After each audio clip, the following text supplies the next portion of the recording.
Welcome to Lynn Cullen Live, talk radio without the static.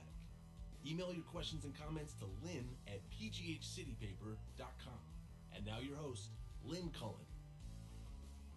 Hi, I'm I'm laughing at a I'm sorry, a cat video. God bless it. I was in a really lousy mood, and this is the first laugh I've had. Sorry. God bless cat and dog videos. God bless them. I don't know where I'd be without them. Hello there. Welcome to the program. It's June 18th. How the hell that happened, I don't know. It's Tuesday, and my sister is joining us. Susan, hi. Good morning. Good morning. Sorry. It's a great little video. Sorry. That's nice. I was reading, there was something that came across my feed that was this beautiful cat saying sweet things, and then the last thing he said was something really nasty about Trump. It was just to get you to read it. That one had me laughing for a really long time. Oh, God. Well, blissfully, this one does not in any way mention he whose name shall not be, Shall not be, right. Uttered. Speaking of cats, though, did you see the, God, it was even in the New York Times today, that this study that's come out about the face dogs make at us? No? There's the face that makes... I didn't hear... What? The face that dogs make at us? Yeah. No. Okay. Well, it actually has a name. I mean, that evolutionary psychologists, who knew there was such a field. Yes, evolutionary psychologists. Oh, I knew that. Yes. Okay. Yeah. And anatomists have discovered that dogs have a little muscle that allows them to make their eyebrows. You don't think of dogs having dogs have eyebrows that make. Yeah, my dog, it definitely does. Yes. Yeah, that make them go up in the middle. Yeah, that makes them go up, and that look that allows them to do is a look that forever makes their human pals say, "Oh," and what, and what do you, we just completely melt at what this little muscle does to their faces. And wolves and dogs, if you dissect their musculature and their heads, they have exactly the same musculature except for that little muscle. So wolves can't make that sweet little pleading, "I'm so cute, you need to help me." No, evolution didn't require them to do it, but dogs needed to ingratiate themselves to humans. And they found that some, I'm sure there's a lot more research, but some Siberian Huskies do not have this muscle either, and they were, it's believed, of value to humans because of their ability to pull a sled through snow and not necessarily looking cute or doing that awe look. Right. But and almost and you know that Michael Fox has long, the guy that became very famous as the first animal behavioralist. And that 1,000 years ago taught at Washington University when I was there, and I took the course. just to say, it's not Michael Fox the actor. No. Okay, because when you say Michael Fox, that's what people think of, right? Oh, but yeah, I never put that together that they were the same name. Maybe I'm pulling up the wrong name, and it wasn't Fox. Maybe it wasn't Michael. Anyway, he studied wolves for years and years and years. Yeah. And was trying desperately at that point to get people. He was one of the first to save the wolves, stop killing them. They're basically just dogs. Dogs. They're feral dogs. And we didn't bother to domesticate the wolf, but we could have. Yeah. So anyway. Yeah. So right. So They actually are calling this look. It now has a scientific name. Who knew that looks that dogs have names? And the name that gets us all, that lift of the brow in a dog, is called AU 101. Don't know. Whole articles have been written about it. And it says that here that horses have facial movements similar to dogs. I don't think of horses. Well, really? No, but people that are horse people, you can tell that they have the same relationship with a favored horse, and that it is a lot about them looking at each other in the eyes and talking to each other and faces against faces. It's a lot of that. But you That can't doesn't look at surprise me. a horse's eyes are on two different sides. You know, you can't have that full-on gaze, can you, with a horse? Do you know what I mean? No, but they look at you. They look at you. Anyway, it says here cats do not move their faces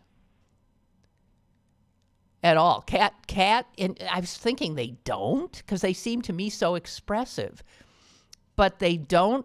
Their expression, their ability to show disdain or even affection, it doesn't come from anything they're doing with their eyes, I guess. I don't buy this. I don't know. Anyway, that's it. It says here the dogs who indulge their AU 101s and raise those eyebrows a lot are more readily adopted out of shelters. Of course. Well, I know that I got my dog because of his eyes and the way he looked at me, and he does do that. I mean, he literally wiggles his eyebrows. He's very expressive. Yeah. And we have whole conversations, but that's I him know. and me. So it just turns out that they evolved. They somehow developed that muscle to get us, to make us their and I think slaves. that's why our mother has this relationship with my dog, because she talks to him too, and he looks at her and he waggles his eyebrows. I mean, he does. He absolutely talks back. Right. And I see her talking to him all the time. Right. Don't you think that's weird, knowing our mother? Yeah, our mother used to kick dogs. Run them over? Yeah, that one. Yeah, well, she evolved too. See, evolution just keeps on a coming. Oh God. So, Susan. Yeah. I don't know what you're expecting from me. I'm just back from a funeral in St. Louis. I'm wiped. I bet. I bet. A lot of too many damn funerals going on these days. I guess a lot of them. I know. It's hard not to get affected by it. Actually, right. So, I don't know whether to go into this. Let's not. Can we avoid him for just a little bit? Sure. Okay. Good. There was a piece, and I guess I didn't quite know the extent of this stuff right now, that, when we grew up and up until relatively recently, the whole idea of being an adult is that you owned stuff, right? You owned a right. home. Yeah, you grew up, you got married, you had a house and a yard and kids. Yeah. And maybe a dog. And maybe a dog. And kids today are less and less inclined to do so, in part because they can't afford it. So home ownership is just not something that they think about or even aspire to. And it gets, I knew, but it turns out that there's also, they have nothing against renting, but now it turns out they rent a place to live And they don't even buy furniture. They rent furniture.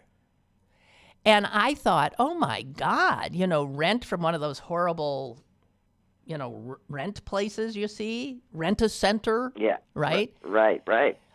No, there's all these now. I didn't know about this. There's you've probably heard of Rent the Runway. Have you heard of that? They do it with clothes all the time, yeah. With clothes, they do it. So you want a fancy dress. You don't want to pay for a fancy. Come to think of it, Susan, maybe I should do that for some upcoming wedding. Well, you could. I'll rent the dress because You call them up. They send you a bunch of stuff that you might be interested in. Then you tell them what you're interested in. They make sure it's there that day. Then you go and try it on. And I've done this with my daughter. Huh. You have to, if you're going to do it right, you have to give yourself plenty of advance time so that you have time to go back and forth and them to have the stuff. It's not as easy as it sounds. Right. But it turns out that there's all of these amazing places now, and that is just the beginning. There's a place called Furnish, Fernish, where you pay a monthly fee, and then you can rent your beds, your sofa, your everything you want, and then you just turn it right back in. You subscribe for 3 to 12 months to these places. And there's a whole... I would hate that. Well, I would just hate that. So if you accidentally do something to it, you're now responsible. You're going to be fined or in some way. I don't know. And why do you want to be moving, basically, you don't all the time? Well, because that's the way their lives are. There's no job security anywhere. They pick up and move. Well, that is true. That is true for people that pick up and move. And the travel, the amount that I see everybody traveling for their jobs, because it simply doesn't matter anymore. You don't have to go into an office. You don't have to live in the city where your job is. You just have to show up wherever in the world the meeting is. And be enough of a self-starter that you can do it on your own, which if I hadn't had an office with people glaring at me, I would have been, wandering off all the time. That would have been very difficult for me, but it's the way people work now. And, if you think about it, Lynn, how in a city like Chicago, a Midwestern city, if you want to live within the city limits, and all sorts of people do, and you want to own your home, I'm telling you that the median price of a single-family home within the limits of the city of Chicago is probably around $950,000, and that's for a fixer-upper or a teardown. No, that's in certain neighborhoods, Susan. Well, I don't live in the classiest neighborhood, and in my neighborhood, every house that goes up for sale, single-family house, is $1.25 million. Okay. And the duplex up that one of my children lives in and bought several years ago, and it's in a 110-year-old building. Yeah. And but it was nicely redone. But that thing 10 years ago, they had to come up with over $500,000.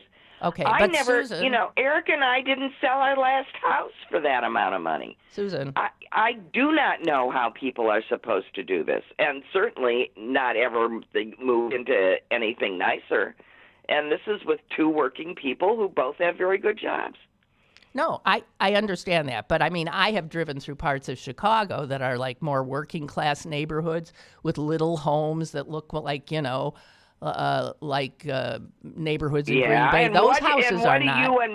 What do you imagine those cost? Because I don't you're know, wrong. but they don't cost $900,000. They cost $800,000 and $900,000. You bet they do. Because the people you think are living in those neighborhoods are not living in them anymore. I just totally can't believe it. Anyway, we have a caller. Hello? Hello? Hello. Hey, Lynn, it's Mike in D.C. Mike Hey, in Mike. D.C. Hi, Susan. I am sitting in a $700,000 house that would cost $250 in Pittsburgh. See? Thank you, Mike. And I am working from home because it's a commuting or a telework job. But that's not why I called. I called because I read an article from a job I was up for that talked about how they're calling the new generation Generation Alpha and X and Y, all that group much younger than me, that their objective is not to own things, like you said, but to have experiences. Ooh. So they'll spend $250 on a concert as opposed to spending $250 on a washing machine. I think they're Because smart. to them, Yeah, that's more important. I think they're right. We I don't. burdened I ourselves think that's with ridiculous. what? Don't you think I think that's smart? ridiculous. You think it's ridiculous? No, because that experience when you're 50 of you going to that concert with all your friends. You won't even remember it, right? You won't even know those friends 20 years from now, and you'll be going through whatever picture saying, who the hell was that? Right. Did I ever see? I never saw them. No. But I like the Right. fact that they're not into the consumer Stuff. crap that we got hooked into. They're just a lot more bare bones, and because they want to be more able to. Yeah, because they don't have a choice. They don't have a choice, right? Okay. And the danger is my house is appreciating in value as we sit here and talk on the phone. That experience is gone. And it's not going to appreciate in value. It has no value after it's over, except for your memory, if you remember it. But experience, when you said experience, I wasn't thinking of a concert. I was thinking of, if you spend your money because you want to see the world or something, those kinds of experiences are of more value than a fucking, sofa. Or the but a nicest sofa you sit on and have refrigerator. for 10 years. Huh? A concert, I just went to a Bill Maher concert. A friend of mine took me. She's not young, but she does want to experience stuff.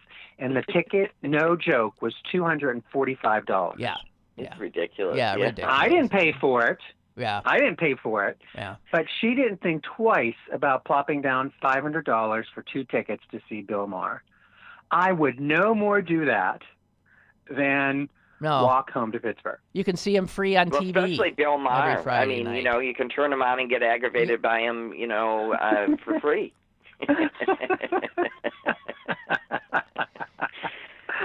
He really pisses me off because one second I totally agree with him, and the next second I think he's such an asshole, and I go, this is exhausting. Well, but both are did you both are true. Huh? I mean, I think he's smart as hell. He's can be so wrong, I think, about some things, but he provides. I like the fact that he has people on who don't agree with each other, and it's not like some screaming match. And it's smart people talking. I like that. No, I agree. That's why I watch him. But I find it's he free himself. on HBO. Right. Right, I agree. I'll watch him free on Friday nights. I don't have to pay. Well, it's buy it. not. It's our version of free. It is HBO. Someone's paying for it somewhere. Right. That's what they want. They want experiences like that. Remember that time that the 6 of us got together and we went to Vegas and threw away $3,000 for a weekend? Do you remember that? And that's totally. And there are also obviously some older people that would rather do that, but I don't want that. I want a couch for $3,000 that I'm going to own for 10 years. You're gay. That's true. Yeah, when you were talking about the people that they rent furniture, my mind went off like, that is some gay guys that own that joint. Because that is a good business plan. Yeah. Well, listen, different strokes for different folks, and you're right. That, Well, if your taste changed regularly, it would make sense. Yeah. But, yeah, or if you have no permanence, like I think Lynn mentioned earlier. Well, and as you said, no if you're spending a lot of, you're working out of your home, it's nice to have then a place that you pardon the expression, curate yourself. That is, things that give you pleasure, right? Yeah. And only things that give you pleasure. I mean, you can't tell me, Lynn, because I know you very well, that you don't treasure your home and that it doesn't give you solace and pleasure. It does. Susan. It does. It does. I love my home. No, I couldn't do this either, but I think it's... Hey, Mike, well, I'll have to come to D.C. We'll go out for a All drink. right, you two. Listen. Awesome. Talk about your big mouth sister. Things on air. You're right. Okay, Mike. Have a good day. Yeah. Bye. Bye. Bye. And Bree, writing from Dubai, says, imagine moving internationally 3 times in 15 years. That'd be rough. I can't. No, that'd be rough. I'd be in the bathroom taking Xanax and drinking and Imodium. Yeah, it would be very, very stressful. It would kill me. Okay, well, so I'll stop with this thing. But it says, here's how these businesses work. I'm just going to, for those who are interested, you pay a monthly fee, and you can borrow several things at a time, often for as long as you want.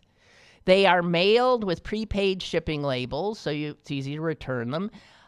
You can choose new items to rent once the returns are processed. If there's anything you want to keep, you can buy it at a pretty steep discount.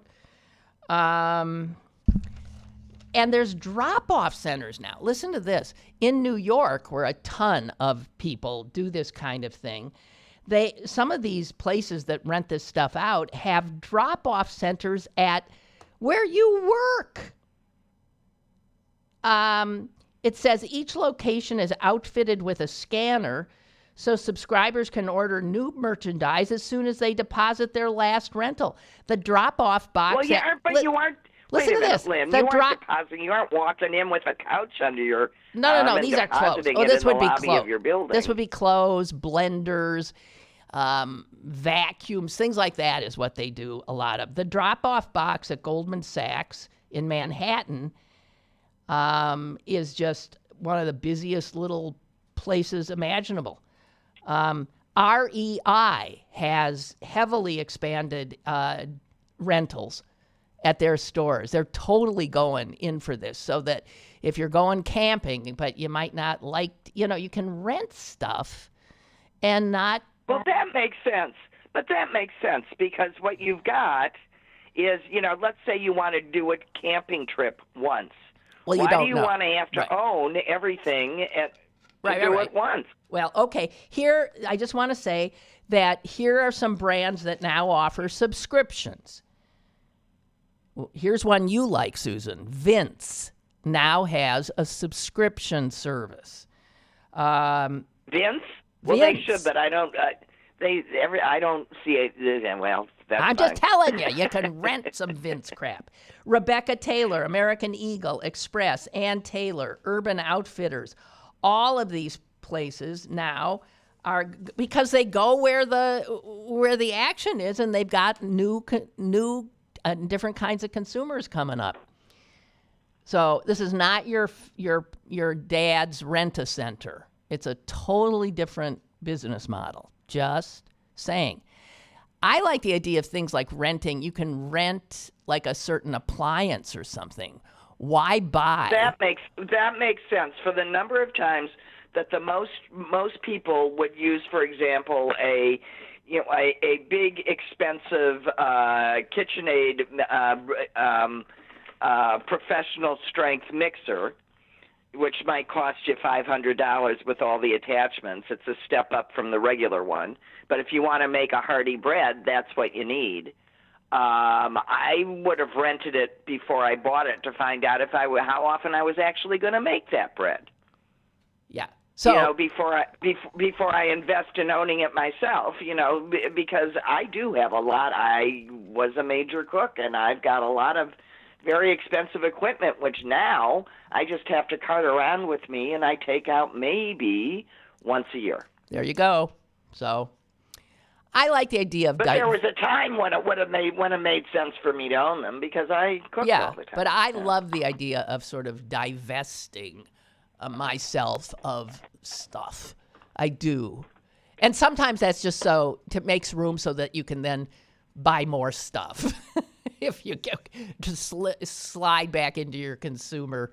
Well, I have to say that after purging my closet about 4 times, and thinking each time, whoa, and then going back and seeing it was still just totally full.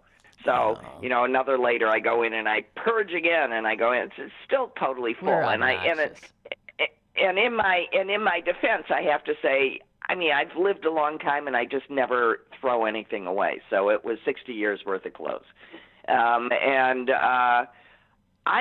I walked in there last night, and I did another huge purge before I went away for the winter, and I took out at least 8 huge bags of clothes out of that thing, destined for various places and people, and it's full again. I guess I just make more space between the hangers, but every time I go in, it's still... And that's what we have been programmed. I mean, this is what keeps our economy running, right? We buy and we waste, we buy, we waste, we throw out, we discard, we buy. Hey, you can't wear that jacket this year. The shoulders are wrong. And if you take it out in 10 years, because those shoulders are back, it still looks wrong. Right. That's how we've been programmed. And I'm just, it took me about, close to 68 years to figure out that I don't particularly want to do that anymore. I'm tired of buying black pants. How many pairs of black pants does any woman want to buy? I actually did, I have to admit, make a pile of black pants to give away. That's right. It was like 8 of them. And I was on my vacation, found myself trying on more black pants, and I actually said to myself, what the F are you doing? How many pairs of black pants do you need? And I'm so proud I walked out. I did. I walked out. And then when I got home, I threw away about 6 or 7 of them. And it makes no sense. Okay, enough. Enough of our. Well, I'm just saying I call that the black pants moment. It's a switch that goes off, and your buying habits change after that. Well, we'll see. We'll see. Well, I'm still me, but I'm a far more. It's shifted. Believe me.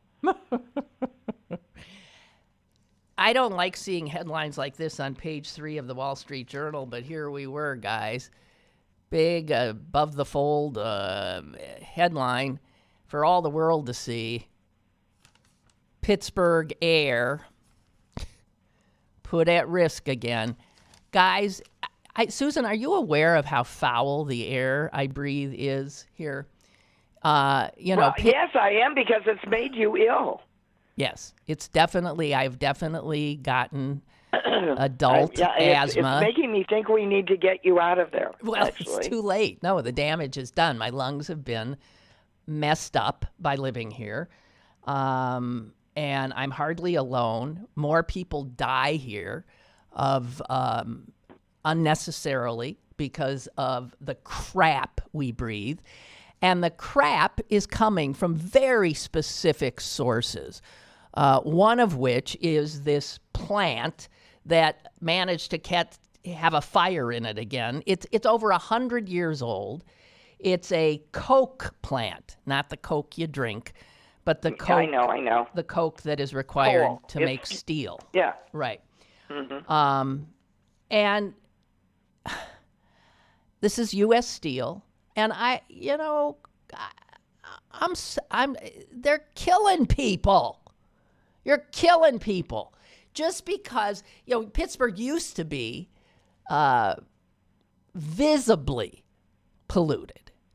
And, the street lights would come on at noon because it was so dark. I mean, people would have to, their white clothes were black. The buildings were all black. It was just constant soot and blackness here. And so when they cleaned that up, the people, I mean, this was called the Pittsburgh Renaissance. And we became this sparkling, beautiful city. But the ugly truth is the pollution is still there in a different form. It's small particulate pollution, which we breathe in and out consistently here. And, there's many days here where they say elderly and children and people with respiratory disease should not go out. Well, I'm two of those three categories. I'm supposed to not go out and breathe. I'm not supposed to open my windows. Or you gotta wear one of those masks, and it's got to be a rated mask. Unbelievable. So yesterday, the Allegheny County Health Department has said again that those of us with respiratory problems should be aware. Okay, so I won't breathe today. Thank you very much. Yeah, that happened in St. Louis all the time. Because of the humidity and then it's an industrial city as well, that it would just hold all that area, and then there were frequently don't go outside days. And you're just going, what's wrong with this picture? Yeah. Well, and they wonder why, we tell these lies we tell ourselves about Pittsburgh being this revitalized, amazing city that gets all of this attention for all these positive things. Yeah, that's true. And then on the other hand, we are the oldest, whitest city, major city in the country, I guess. I think pretty much so. Immigrants don't even want to come here. We are one of the most segregated cities. Black folks don't want to. There's an awful lot of cities, Chicago and St. Louis. Well, they all, it's just certainly sickening. Every bit is segregated. Well, You're I don't just know. an American city. I don't know. Here, let's be truthful. No, you are just an American city. Yeah. Wait. Wait, Susan. Black people will tell you that this particular city is worse than a lot of others. There's no major upwardly mobile black. It's different here. It is different here. And there's two cities I'm thinking of that I know are different and both about the same size. And it's really a lousy place to be a black person. And that's Pittsburgh, Pennsylvania, and Milwaukee, Wisconsin. And St. Louis, Missouri. Okay. So I want to talk. And by the way, Chicago, Illinois. Boy, you ain't giving an inch today. Okay. All right. No, but Chicago doesn't make headlines. Yes. St. Louis doesn't. But there's a different. I'm just saying. Susan, Chicago has a black lesbian mayor. That ain't happening here. It ain't happening in Milwaukee. There is a different kind of where blacks can't even get to the table in some of these cities. That's what I'm saying. Okay. Pitiful. So I keep reading things about Americans not being able to afford insulin or get insulin. Caravans now of Americans crossing a border to their north, going into Canada to purchase insulin over the counter there, that at prices that are eye-popping to any American diabetic. Here's the thing. How can it be legal in the United States to take a disease, which I'd say 10 years ago was all the talk that you ever heard about diabetes was, we're pretty close. We're going to get this thing to the point where, we just fix it. And now we've taken diabetes and we've made it a death sentence again, not because there's any real problem, just because we've allowed pharmaceutical companies to charge whatever they want for it.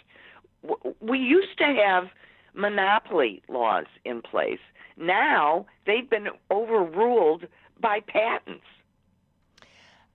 exactly what I want to point out. Our health is suffering in this country because we do not regulate anything. I mean, from U.S. Steel being able to poison generations here to pharmaceutical companies being able to run roughshod over desperate people. What they're seeing is the drugs in this country are increasingly monopolies, so that there's only one company in America pretty much that controls all the syringes. Did you know that? One friggin' company. Yeah. I was thinking, if you have all the syringes, what do you think the price of a syringe might be? Three companies control 86% of the market for those IV solutions. That you go into a hospital, you're hooked up to an IV machine, blah, blah, blah, you're getting a solution. There are only three companies that sell that stuff, and you can bet they're in cahoots, or wink and nods at keeping the price high. Only two companies. Right. Susan, right. two like companies. Every gas station doesn't raise the price at the same time every week, but there's no price. Oh, but there's no, of course, no collusion. So 92% of dialysis clinics are owned by just two companies. So you know how many people are on dialysis now talking about, and you think they're getting a reasonable price for that life-saving treatment? And on and on and on and on and on. And this country is so fucked up. You don't even know where to start. And we haven't even talked about, the clown who's going to be in Orlando tonight. We haven't, or the fact that we're frighteningly close to another war in the Middle East. Doesn't to me that nobody goes back to his October 22nd, 2012 tweet in which he says, "Watch out, Obama just might pick a war with Iran to win re-election." I don't think a war with Iran would win him re-election. I don't think the populace is. It doesn't matter whether it makes any sense or not. I'm just telling you that how we have a group of feckless people in Congress that just McConnell is worse than Trump. No, feckless is a nice word because McConnell is more evil, certainly, than Donald Trump. Donald Trump is just a sick, pathetic, vacuous human being. A sick, pathetic, not very bright human being who happened to have a lot of money. Mitch McConnell knows exactly what he's doing. And he is, without a doubt, more evil and perhaps more destructive. I don't know. And his vile wife, the two of them. And I mean, what's been uncovered about them? busily lining their pockets in cahoots. Talk about a marriage of mutual greed. Oh.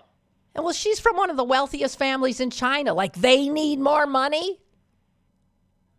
Well, that's not stopping her from self-dealing. Unbelievable. Ugh. Anyway. See? Anywhere you look, there is an example in this country of regular people not doing well and a handful of people in power just openly torturing, stealing, raping the country for their personal greed and pleasure. You can't even put it any other way anymore. You pick up the paper this morning, and is Paul Manafort going to Rikers? Oh, no. Somebody from the Justice Department calls up and says, "Oh, no, not Paulie. He's got to stay in federal detention." Oh, okay. Yeah, it's amazing. It's just openly corrupt. Openly corrupt. They don't care. Who knows it? They know no one can do anything about it. And if this country doesn't stand up and throw the whole pack of them out, shame on us, because they are open, notorious crooks, every single one of them. How we can allow any of these people? I mean, any pharmaceutical CEO should be in jail, period. I didn't know we had a caller. Have they? Oh, they just called? Okay. Sorry, Suze. I'm sorry. That's fine. No, we have a caller. Hello. How you doing? Oh, I'm hunky-dory. How you? Good. Hey, on this election, you hear this one Democrat, well, he doesn't have a chance in hell to become the nominee, but he says socialism isn't the answer, to our problems. We have socialism in this country. We have different programs. The VA is a social program, if you think about it. There's a lot of social problems. So say it's not the answer, maybe not total socialism, but just the dumb things Democrats say. We have social programs here. We have socialism. It's already here. We just don't have full, nobody's asking for that. They're just asking for social programs to help the people that need it. That's all they're asking for. Socialism is one of those words that the Republicans and the right use as, it's no different than like libtard and all of that. Socialism is, you call something socialism and it's something to be feared and run from. Somebody said right. They just substituted it for communism.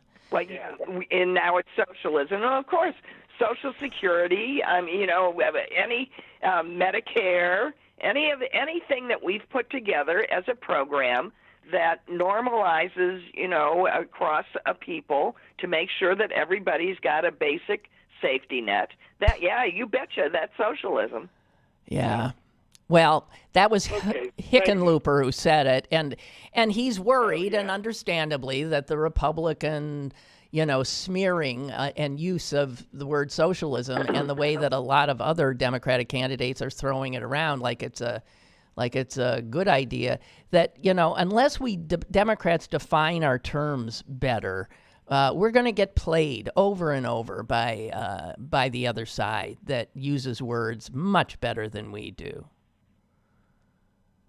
Right. I don't know. So, hey, thanks. Did he hung up anyway? I thought so. You must have hung up, yeah. Okay, I want to say thank you, Milton, for coming to my aid here.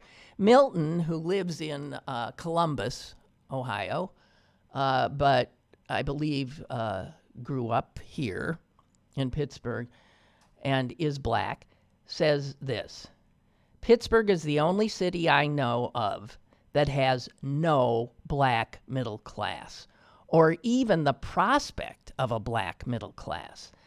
That does not mean that there are no successful blacks in Pittsburgh. My brother's a doctor, he says. My sister's a nurse, educator, and they both live comfortable lives. But there are no black clubs. There are very few black middle managers in any industry in Pittsburgh. Save a few blocks in Stanton Heights, there's no enclave of black middle class housing or black neighborhoods. I'd have to disagree with Susan. While other American cities definitely have disparity among the races, I can think of nowhere that the disparity is as pronounced as Pittsburgh. And he lived it. He knows it. I'm reading a book now by Damon Young. Pittsburgh is unique. I'm certainly not going to substitute my outside experience for his inside experience. I yield. Okay. But I would say, Milton, if you spend any time in Milwaukee, Wisconsin, you will find something maybe worse. Maybe worse. I'm not sure. But maybe. It's appalling. Yeah. And where did I see that of the 7-county area that we think of as Western Pennsylvania, it is 87% white. That's pretty. We are so white here. It's incredible. And it's part of the problem. And you can bet 87% white with most of the non-white right here in the small little core of Pittsburgh. It's just Whiteville. It's why it's Trumpville as well. So, just saying. I've been reading Damon Young's book, What Doesn't Kill You Makes You Blacker. And Susan Damon Young is a Pittsburgher who is just great writer and thinker. And boy, his memoir of growing up here is eye-opening. He grew up in the same part of the town I live in. And it just shows how people can live in the exact same physical environment, essentially, or a few blocks apart, and have a totally different experience. It's just amazing. So, I don't know. Where are we going? What am I going to talk about? I have no idea. All right, let's talk. Okay, I don't want to, but let's. Because this really upset the hell out of me. Do you remember about maybe a month ago, 6 weeks ago, what led to the leave-taking of the lovely head of the Department of Homeland Security? What's her name? What was her name? Nielsen. It started with Nielsen. Kirsten Nielsen, Yeah, something like that. And also one of her deputies, maybe the head of ICE, I'm not sure. But they refused to carry out a program that Stephen Miller and Trump they refused to be as awful as required, right. Right, and which is amazing because they're plenty awful. But refused this thing where they intended I remember when we heard about it, we were just stunned that they were going to have this massive roundup, the Trump administration was, of undocumented immigrants in this country, families, children, and this was going to happen in various cities at the same time. All of these ICE officials, local cops were going to be banging on doors, taking people out. Yep. And even she and the ICE director at the time said, and it's not like they were necessarily, morally outraged. They were worried about the optics. That's just not going to look good. It's not going to look good. And also, are you sure we've got this fully prepared? That's going to take an amazing amount of, preparation. I think their grounds really were practical, that they thought that not so much optics, they didn't have the personnel, and they didn't have the facilities to deal with the people that they were going to round up. Uh-huh. So, Trump tweeted last night, they're going to do it next week. Now, his tweet said, next week, ICE will begin the process of removing the millions of illegal aliens who have illicitly found their way into the U.S. They will be removed as fast as they come in. And these are mass arrests. He said they're starting next week. And the thing is, by telling everybody that they're going to do this next week, what has he done? He has sent... These families are now in a panic. They might be scattering all over the place, right? So if, in fact, he wanted to do this... and dispersing. He has... They were going to do this in Oakland, California, ICE was, about a year ago, right? And the mayor there alerted the people of Oakland, hey, ICE is coming to get you.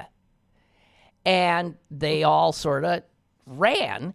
And ICE went nuts, and the White House went nuts and said she should be charged with God knows what. They were going to arrest her. Right. Do you remember that? Yeah. Yeah, I do remember that. So our president just did the same thing. But here's the thing. Hey, nobody tell anybody, but we're going to come and arrest everybody we can find sometime in the next week. I mean, what would you do? I'd pack up my goods and I'd go and find some place and I'd hide out for a week. You're breaking up a little. Did you move? No. Okay. Huh? Yeah, you're. It sounds like you're gargling when you're talking. That you sounded that way to me when we started. Would you like me to call back? No, it's too. I mean, forget it. There's just 10 minutes left. You sounded okay there. Anyway, so here's the thing. What they're planning, and if they do this, that means they're going to head into people's apartments and homes, and they're going to grab whoever's there. Now, if a lot of these families, the parents are immigrants, the children are Americans. Right. So and these could be young children. They're going to be pulling parents and children apart. They are going to be, a child could be somewhere visiting somebody, someplace, come home, and the rest of their family is gone. It's this kind of, I mean, this is like Nazi Gestapo shit. Well, not to mention that we have been deporting veterans. Yes. Who under our own rules are to get special treatment, and I think the collective response from ICE was, "Oh, it's amazing. We didn't know that. They're all gone now." Somebody, imagine that. Somebody fights, gets wounded, puts their life on the line for this country, and here we thank them by when they get home, we grab them, handcuff them, and throw them out. So we are vile. This country right now is about as vile as they come. It really is disgusting. We don't even have places to keep these people anymore. And we're not, I don't know. The people of Hong Kong who filled the streets there over the last week, my understanding is it would be equivalent in terms of their population to as many as 50 million Americans in the streets. So and we should be, by the way. That's right. So this gives you a sense of how people who want to take on their government behave. They get up and they go into the streets. 50 million. America has never come anywhere near that kind of display of our strength, our disgust, our refusal to sit by. What's all that famous stuff? The only way for evil to triumph is for good men to do nothing. There is so much happening in this country right now that is against everything we claim to stand for. And a lot of us feel that that is something we have always aspired to, living up to our narrative that we've worked throughout our history to get better, not worse. And we're on such a trajectory downward now for us not to be in the streets by the millions, knowing our history, knowing what happened in Germany and where it led. What are we thinking? I'm just filled with such shame. I really am. Yeah, well, it's not us. That's what we're thinking. Well, and then there's there's a bunch of people in the country who are going, serves them right. Fine. The only way that he's evil triumphs is for he's doing it. Good people to do nothing. And that's what we're doing. Nothing. Well, yeah, what we should be doing is opening up our homes and saying, come here. They don't look for you here. All righty, we have a caller. Hello? Hello, this is Kurt from Swissvale. Hi, Kurt. How are you? I'm okay. How you doing? Grumpy. Hey, I'm just thinking with these mass deportations we're going to do of the phrase jackbooted thugs, which I guess is still ICE. Yeah. But Yeah. when it was Elon the Cuban, the Republicans called them jackbooted thugs because we were sending this poor boy whose mother died, bringing him to American freedom, and we were daring to deport him because his father wanted him back in Cuba. Mm-hmm. Yeah. But now, all of Now. a sudden, these immigrants are horrible people, and coming to America to secure freedom and all the benefits of the country is a bad thing. Right. Right. We get people that won't walk 6 blocks to vote, but we get people that are willing to walk 1,000 miles to get here, and they're not good enough.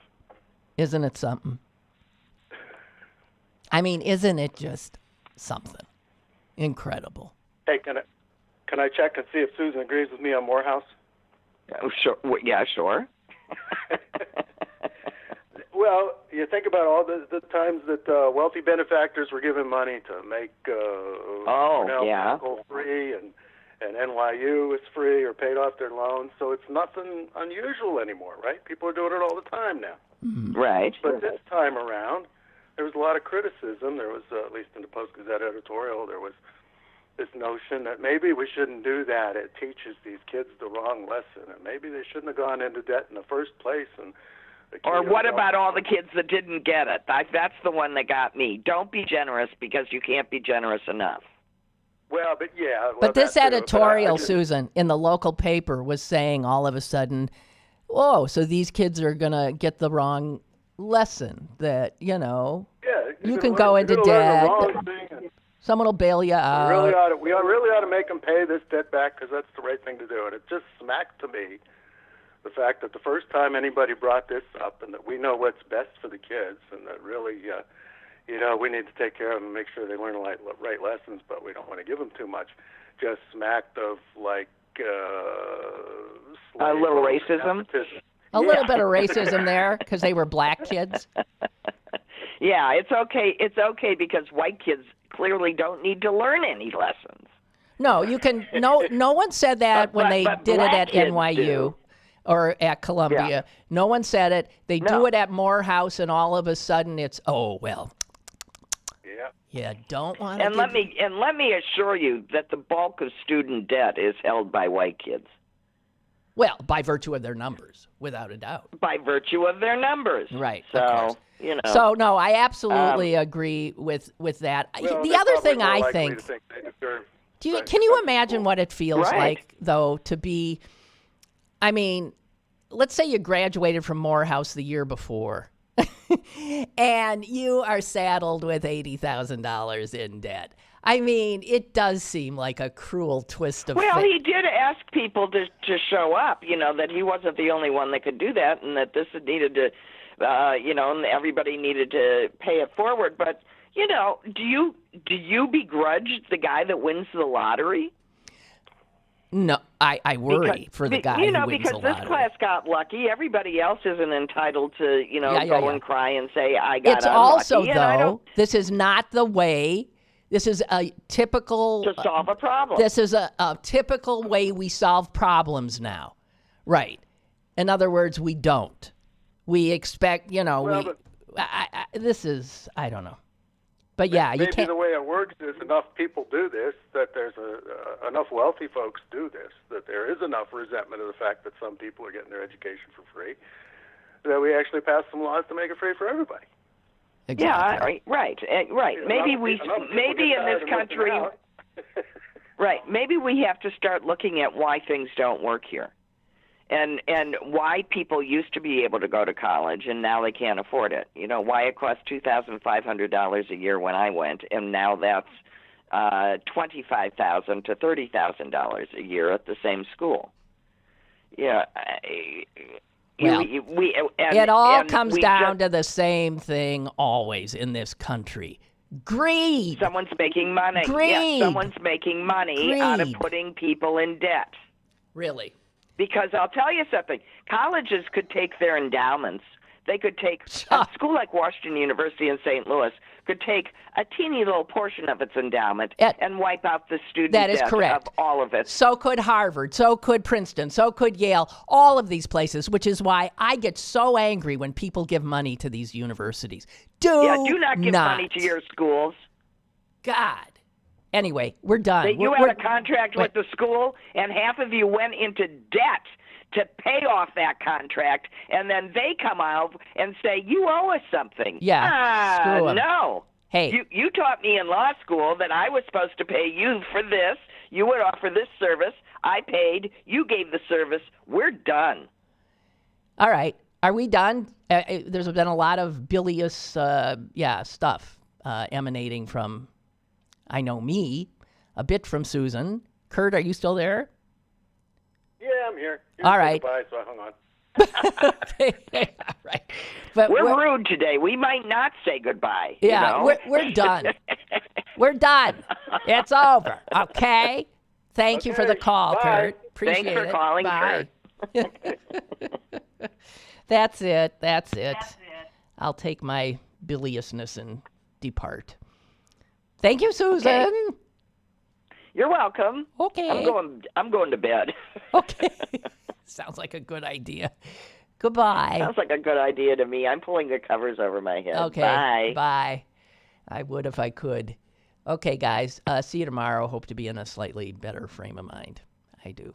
Bye.